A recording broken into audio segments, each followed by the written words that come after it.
Shalom, damai di hati. Puji Tuhan, saudara-saudara yang diberkati oleh Tuhan.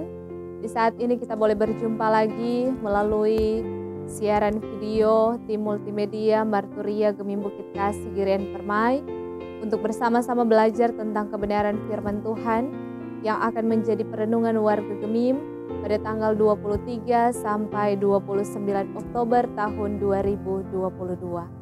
Namun sebelum itu mari kita satu dalam doa, kita berdoa. Segala kemuliaan kami persembahkan kepadamu ya Tuhan Allah, sebab kasih dan anugerah-Mu lah yang boleh menuntun kami, sehingga di saat ini kami pun boleh ada dalam panggilan iman untuk mendengarkan dan merenungkan kebenaran firman-Mu.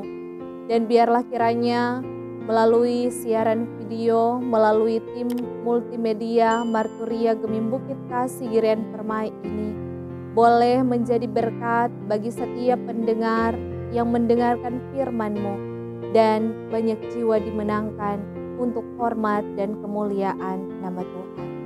Perlengkapi kami semua dengan tuntunan kasih kuasa Kristus, sehingga dalam mendengar, merenungkan kebenaran firman-Mu, kami benar-benar akan mengaktualisasikannya dalam kehidupan kami sehari-hari.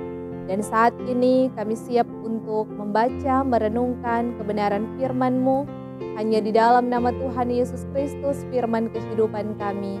Amin. Saudara-saudara, marilah kita membaca kebenaran firman Tuhan yang terambil dalam Injil Yohanes pasal 4 ayat 1 sampai ayatnya yang ke-21. Di bawah tema percakapan dengan perempuan Samaria. Demikian bunyi firman Tuhan. Ketika Tuhan Yesus mengetahui bahwa orang-orang Farisi telah mendengar bahwa Ia memperoleh dan membaptis murid lebih banyak daripada Yohanes, meskipun Yesus sendiri tidak membaptis melainkan murid-muridnya, Ia pun meninggalkan Yudea dan kembali lagi ke Galilea. Ia harus melintasi daerah Samaria. Maka sampailah Ia ke sebuah kota di Samaria yang bernama Sikar, dekat tanah yang diberikan Yakub dahulu kepada anaknya Yusuf.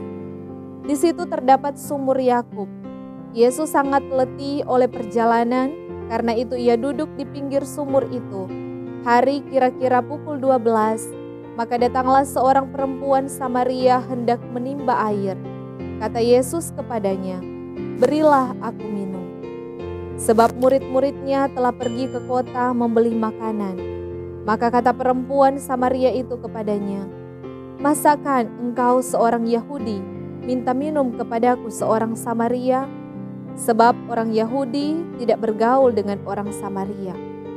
Jawab Yesus kepadanya, "Jikalau engkau tahu tentang karunia Allah dan siapakah Dia yang berkata kepadamu, 'Berilah aku minum,' niscaya engkau telah meminta kepadanya dan Ia telah memberikan kepadamu air itu." Kata perempuan itu kepadanya, "Tuhan, engkau tidak punya timba dan sumur ini amat dalam. Dari manakah engkau memperoleh air hidup itu? Adakah engkau lebih besar daripada bapa kami Yakub yang memberikan sumur ini kepada kami dan yang telah minum sendiri dalamnya ia serta anak-anaknya dan ternaknya?" Jawab Yesus kepadanya, "Barang siapa minum air ini, ia akan haus lagi. Tetapi barang siapa minum air yang akan kuberikan kepadanya, ia tidak akan haus untuk selamanya. Sebaliknya, air yang akan kuberikan kepadanya akan menjadi mata air di dalam dirinya, yang terus-menerus memancar sampai kepada hidup yang kekal." Kata perempuan itu kepadanya, "Tuhan, berikanlah aku air itu, supaya aku tidak haus dan tidak usah datang lagi ke sini untuk menimba air." Kata Yesus kepadanya, "Pergilah, panggillah suamimu dan datang ke sini." Kata perempuan itu, "Aku tidak mempunyai suami." Kata Yesus kepadanya, "Tepat katamu bahwa engkau tidak mempunyai suami, sebab engkau sudah mempunyai 5 suami, dan yang ada sekarang padamu bukanlah suamimu. dalam hal ini engkau berkata benar." Kata perempuan itu kepadanya, "Tuhan, nyata sekarang padaku bahwa engkau seorang nabi. Nenek moyang kami menyembah di atas gunung ini, tetapi kamu katakan bahwa Yerusalemlah tempat orang menyembah." Kata Yesus kepadanya, "Percayalah kepadaku, hai perempuan, saatnya akan tiba bahwa kamu akan menyembah Bapa bukan di gunung ini dan bukan juga di Yerusalem." Demikianlah bacaan firman Tuhan di saat ini. Marilah kita merenungkannya secara bersama-sama dengan tema yang disuguhkan oleh Sinode Gemim, yaitu air kehidupan yang memulihkan. Nah, saudara-saudara yang diberkati oleh Tuhan, menurut penelitian dari para ilmuwan mengatakan bahwa 70-80% unsur dalam tubuh manusia terdiri dari air. Sehingga manusia membutuhkan 2 liter air setiap hari atau setara dengan 8 gelas air. Air mempunyai peranan yang sangat penting dalam kehidupan manusia. Karena ada penjelasan yang menjelaskan begini. Tubuh manusia bisa bertahan sekitar 5 minggu tanpa makanan. Tetapi jika tanpa air, manusia hanya bisa bertahan 5 hari saja. Jadi ada pula ungkapan yang bilang begini, lebih baik tidak makan daripada tidak minum. Karena perbedaan tidak makan bisa bertahan selama 5 minggu, sedangkan tidak minum hanya bisa bertahan selama 5 hari saja. Oleh karena itu, perlu untuk kita ingat-ingat selalu bahwa kebutuhan air bagi tubuh merupakan hal yang utama untuk kelangsungan hidup manusia. Dan juga air penting untuk kehidupan sehari-hari seperti untuk mandi, memasak, mencuci, dan lain sebagainya. Tidak dapat dibayangkan bagaimana kesulitan hidup manusia bila tanpa air. Karena sedangkan air mati sampai 1-2 hari saja, karena ada perbaikan dari pusat PDAM, orang kesulitan, banyak mengeluh. Jadi jelas tidak enak rasanya jika tidak ada air. Dan Alkitab menjelaskan kepada kita bahwa Yesus menyebut dirinya sebagai air kehidupan. Dan firman Tuhan di saat ini berbicara tentang kisah seorang perempuan Samaria yang berjumpa dengan Yesus. Pada suatu hari seorang perempuan Samaria ini dia mendatangi sumur di daerah Samaria yang bernama Sumur Yakub. Ia datang di siang hari ketika hanya sedikit orang yang pergi ke sana. Namun, ia terkejut ketika ada seorang laki-laki Yahudi meminta air kepadanya. Dan dengan melontarkan permintaan itu, seorang laki-laki Yahudi ini dialah Yesus. Ia meruntuhkan penghalang besar wanita tersebut. Sebab wanita itu sudah berkali-kali menikah dan bukan orang Yahudi. Ia adalah perempuan Samaria. Dan Samaria merupakan wilayah yang kalau bisa dihindari oleh orang Yahudi. Orang Yahudi tidak bergaul dengan orang Samaria karena di mata orang Yahudi, orang Samaria adalah ras yang tidak murni. Dulu ketika Asyur menghancurkan kerajaan Israel Utara, penduduk Samaria dicampur dengan orang-orang dari bangsa jajahan Asyur yang lain. Akibatnya terjadi kawin campur dan sinkretisme agama. Untuk orang-orang yang dibenci oleh bangsanya, Yesus sengaja mengunjungi mereka agar dapat menawarkan air hidup untuk memuaskan dahaga rohani mereka. Melalui percakapan dengan seorang perempuan Samaria yang datang ke sumur Yakub untuk menimba air minum, Tuhan Yesus menawarkan air hidup itu kepadanya. Air minum hanya melepaskan kehausan sementara karena haus diminum terus-menerus. Air hidup yang ditawarkan Tuhan Yesus akan menyegarkan jiwa. Bukan hanya sementara, melainkan sekali diminum akan menjadi mata air yang memancar di kedalaman hati selama-lamanya. Tawaran Tuhan Yesus kepada perempuan Samaria ini merupakan tawaran kasih Allah yang diungkapkan kepada semua orang tanpa membedakan suku, gender, ras, dan status. Di sini kita melihat bahwa ada metode penginjilan yang dilakukan oleh Yesus, dimulai dari suatu topik yang menjadi kebutuhan bersama, yaitu air.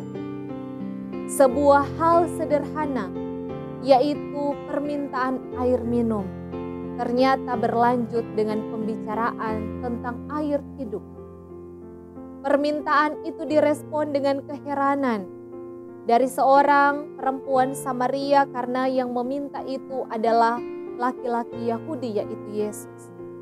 Sementara yang diminta air adalah seorang perempuan Samaria. Tanggapan Yesus tidak menjelaskan alasannya meminta minum dari perempuan itu. Ia malah menunjukkan bahwa perempuan itulah yang sesungguhnya membutuhkan air hidup yang dapat diberikan oleh Yesus kepadanya. Mendengar keterangan bahwa air itu tidak akan membuat dia haus lagi, si perempuan Samaria jadi ingin mendapatkan air itu. Dan perempuan Samaria menerima air kehidupan dari Yesus. Bahkan ia boleh membawa kesaksian, mengalirkan air kehidupan itu bagi banyak orang di Samaria. Dan banyak orang Samaria terberkati dan diubahkan di dalam Tuhan. Air kehidupan yang membawa pemulihan spiritual secara totalitas.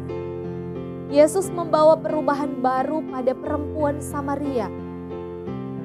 Dan perubahan baru yang Yesus berikan kepada perempuan Samaria ini membawa perubahan besar bagi banyak orang. Melalui air kehidupan yang berasal dari Yesus, maka ada berkat-berkat yang dinyatakan. Ada perubahan, ada pemulihan yang boleh ternikmati. Mulai dari perempuan Samaria berlanjut kepada orang-orang yang ada di Samaria lewat kesaksian dari perempuan Samaria ini. Dan pastinya nama Tuhan terus dipermuliakan di dalam. Dan puji Tuhan saudara-saudara yang dikasihi dan diberkati oleh Tuhan.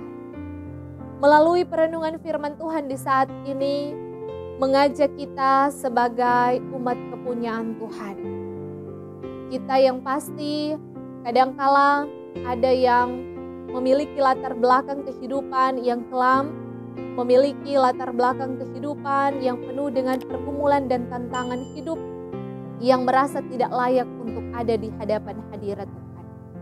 Tetapi ketika firman Tuhan ini boleh diperdengarkan bagi kita, mau mengingatkan kepada kita bahwa sesungguhnya kita punya Allah yang adalah air kehidupan, yang sanggup untuk mengalirkan air kehidupan itu dalam kehidupan kita, sehingga kita mampu untuk diubahkan di dalam Tuhan. Ketika kita mau menerima air kehidupan di dalam Yesus, maka kegersangan dalam kehidupan kita, kekeringan dalam kehidupan kita akan dipuaskan oleh Tuhan. Dan kita semua akan merasakan sukacita hidup baru di dalam Tuhan. Asalkan kita mau membuka diri untuk mau diubahkan oleh Tuhan. Dan ketika kita pun senantiasa boleh diubahkan di dalam Tuhan, marilah kita menjadi alat-alat berkat Tuhan untuk menyaksikan kepada banyak orang bahwa Tuhan memiliki pengaruh besar dalam kehidupan kita.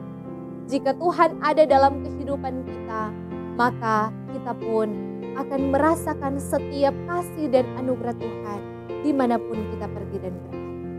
Dan saya percaya semua kita yang boleh mendengarkan kebenaran firman Tuhan ini, mau untuk diubahkan di dalam Yesus, mau untuk membuka hati kita untuk menerima Yesus, dan mau untuk menjadi alat di tangan Tuhan, alat kesaksian dan alat berkat.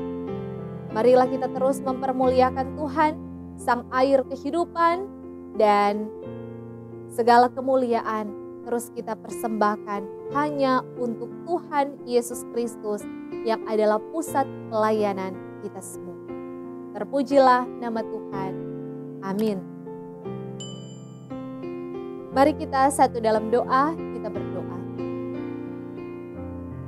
Terpujilah Engkau Tuhan yang boleh menuntun kami melalui kebenaran firman-Mu di saat ini yang mengingatkan bahwa sesungguhnya kami punya Tuhan yang adalah air kehidupan yang selalu memuaskan kami dalam setiap perjalanan kehidupan kami, dari rasa haus kami.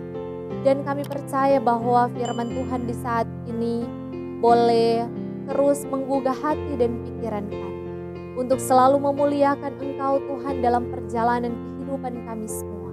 Dan kiranya kami semua yang boleh mendengar terberkati di dalam Tuhan, dan kami pun boleh menjadi alat berkat dan alat kesaksian di tangan Tuhan untuk mengalirkan air kehidupan bagi banyak orang. Terpuji Engkau Tuhan Yesus yang baik. Inilah kami yang berdoa, inilah kami yang bersyukur. Hanya di dalam nama Tuhan Yesus Kristus. Haleluya. Amin.